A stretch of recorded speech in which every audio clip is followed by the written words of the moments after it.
Did you know you can set up a second Face ID on your iPhone? Today I will show you exactly how to add one.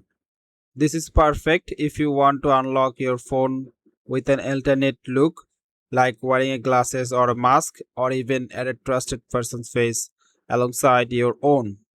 To get started, open the Settings app, search for Face ID in search bar, and select Face ID and passcode. Enter your passcode to continue. Once you are in, make sure iPhone unlock is turned on, then scroll down until you see setup an alternate appearance. Tap on it, then tap get started and slowly move your face in a circle in front of the camera, following the on-screen guide, and that's it. Your second Face ID is all set up. If you don't see the setup alternate appearance option, don't worry.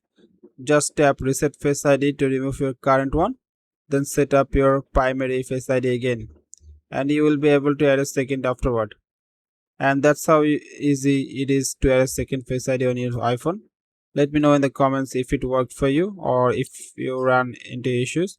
Happy to help. Thanks for watching.